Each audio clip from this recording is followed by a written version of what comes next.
Morning dear students. पिछले class में हमने जाना था कि जब दो इलेक्ट्रॉन को 1 सेंटीमीटर के डिस्टेंस पे रखते हैं तो वो दोनों एक दूसरे को रिपेल करते हैं 2.3 इंटू 10⁻⁻24 न्यूटन से। सेम सिचुएशन दो प्रोटॉन के भी साथ था। अगर आपने पिछला क्लास नहीं देखा है तो आई टैब पे जाइए, वहाँ पे क्रैश कोर्स के नाम से एक क्रैश कोर्स फिजिक्स नाम से एक प्लेलिस्ट बना होगा। वहाँ पे सारे वीडियो अपलोडेड हैं, वहाँ से आप देख सकते हैं। तो हम बात कर रहे थे कि जब दो इलेक्ट्रॉन को हम 1 सेंटीमीटर के डिस्टेंस पे रखते हैं तो दोनों एक दूसरे को रिपेल करते हैं 2.3 इंटू 10⁻⁻24 न्यूटन से। सेम सिचुएशन दो प्रोटॉन के साथ भी है। इससे ये तो क्लियर हो जाता है कि आप ऐसे फोकस कीजिए कि ये एक इलेक्ट्रॉन है, इसको हम इस इलेक्ट्रॉन के साथ रख रहे हैं। फिर दूसरी बार एक प्रोटॉन को दूसरे प्रोटॉन के साथ रख रहे हैं। दोनों एक दूसरे पर, दोनों सिचुएशन में फोर्स सेम आ रहा है। ओके, तो हम ये कह सकते हैं कि एक इलेक्ट्रॉन पर जितना चार्ज है,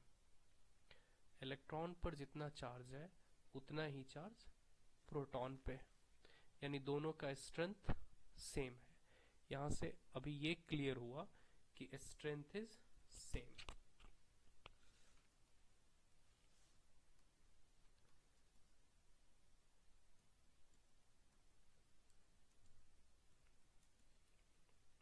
strength of charge on electron and proton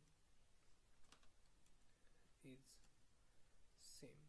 अभी ये क्लियर हो गया। ओके, अब तीसरे एक्सपेरिमेंट में ये किया गया कि एक इलेक्ट्रॉन, उसी इलेक्ट्रॉन को, ये जो इलेक्ट्रॉन आप देख रहे हैं, आप फोकस कीजिए कि यही सेम इलेक्ट्रॉन है। यहाँ भी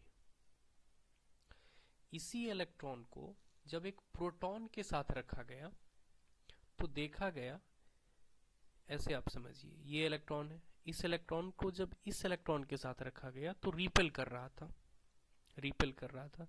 लेकिन इसी इलेक्ट्रॉन को जब इस प्रोटॉन के साथ रखा गया तो ये एक दूसरे को अट्रैक्ट करने लगा। इससे ये क्लियर होता है कि इस इलेक्ट्रॉन और इस प्रोटॉन दोनों का स्ट्रेंथ, दोनों के चार्ज का स्ट्रेंथ तो सेम है, लेकिन दोनों का नेचर अलग अलग है।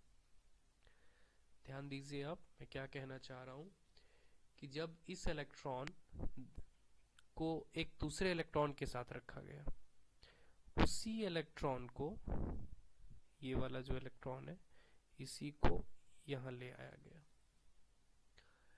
लेकिन इसको अब एक प्रोटॉन के साथ रखा जा रहा है,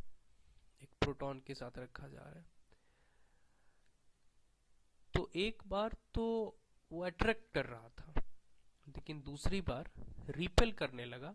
इससे ये क्लियर होता है कि इस इलेक्ट्रॉन और इस प्रोटॉन का नेचर अलग अलग है। ओके, फिर एक और एक्सपेरिमेंट की गई, रिसर्च की गई, जिसमें एक इलेक्ट्रॉन और प्रोटॉन को काफी स्मॉल वॉल्यूम में जब रखा जाता है तो देखा गया कि ये ना तो एक दूसरे को अट्रैक्ट करते हैं, ना ही रिपेल करते हैं। इस सिचुएशन में, in this situation, neither attract nor repel। तो मतलब यहां से हम कह सकते हैं कि इस सिचुएशन में नेट चार्ज 0 हो जाता है, ना ही अट्रैक्ट कर रहा है, ना ही रिपेल कर रहा है। इसका मतलब नेट चार्ज 0 है।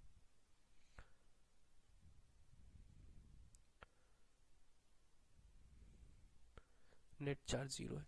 नेट चार्ज 0 होने का मतलब जितना इलेक्ट्रॉन के पास चार्ज होगा और प्रोटॉन के पास चार्ज होगा, ये तो हम पहले ही क्लियर कर चुके हैं कि दोनों का स्ट्रेंथ सेम है, यानी दोनों के चार्ज का मैग्नीट्यूड इक्वल होगा, और दोनों को जब स्मॉल वॉल्यूम में रखते हैं तो नेट चार्ज जीरो हो जाता है। इसका मतलब एक जितना ही पॉजिटिव होगा दूसरा उतना ही नेगेटिव होगा। इसीलिए आज आप जानते हैं, बचपन से ही आप याद कर रहे होंगे कि इलेक्ट्रॉन पर चार्ज होता है नेगेटिव और प्रोटॉन पर चार्ज होता है पॉजिटिव। और मैग्नीट्यूड आपने याद कर रखा होगा 1.60218 इंटू, इतना आपको याद नहीं रखना है, आप बस 1.6 याद रखें, इंटू 10⁻⁻⁹ ओके। तो एक इलेक्ट्रॉन पर इतना चार्ज होता है, और साइन अगर लगाएंगे तो नेगेटिव लगा देना है और प्रोटॉन के लिए पॉजिटिव लगा देना है। सो अब हम चार्ज को डिफाइन कैसे करेंगे, तो मैं यहाँ पे चार्ज का डिफिनीशन लिख रहा हूँ कि बेसिकली आप देख सकते हैं यहाँ से कि चार्ज एक्चुअली क्या है, कि चार्ज किसी पार्टिकल का एक बेसिक प्रॉपर्टी है। Charge is a basic property associated with the elementary particle.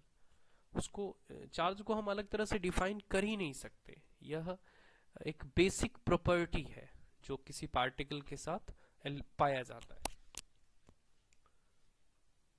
Charge को डिफाइन कर रहे हैं हम, it is basic property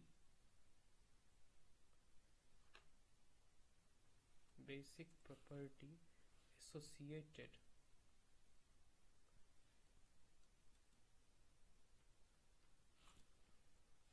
with the elementary particle।